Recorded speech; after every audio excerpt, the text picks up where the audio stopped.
राधे राधे सभी को। कैसे हैं आप सभी। हम कर्मों की सीरीज में बात कर रहे थे, तो आज का हमारा टॉपिक है प्रारब्ध में जो होगा, जितना होगा उतना ही मिलेगा।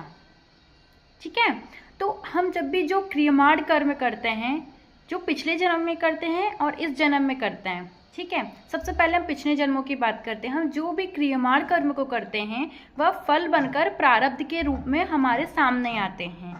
हमारा कब जन्म होगा, कहाँ जन्म होगा, किसके घर पे जन्म होगा, कौन हमारी माता बनेगी, कौन पिता बनेंगे, कोई भाई बहन होगा, कौन हमारे हस्बैंड वाइफ बनेंगे, कौन हमें बच्चे मिलेंगे, ये सब कुछ हम पिछले जन्म में लिखवा कर लाते हैं। राइट।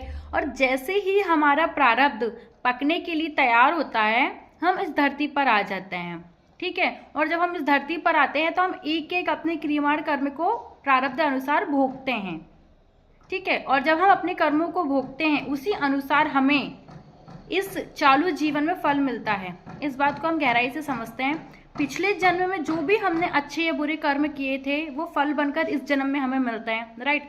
पर जो हम इस जन्म में कर्म करते हैं वो हमें हमारे भविष्य में मिलते हैं, चाहे तो वो इसी जन्म में मिलेंगे या वो हमें हमारे नेक्स्ट जन्म में मिलेंगे।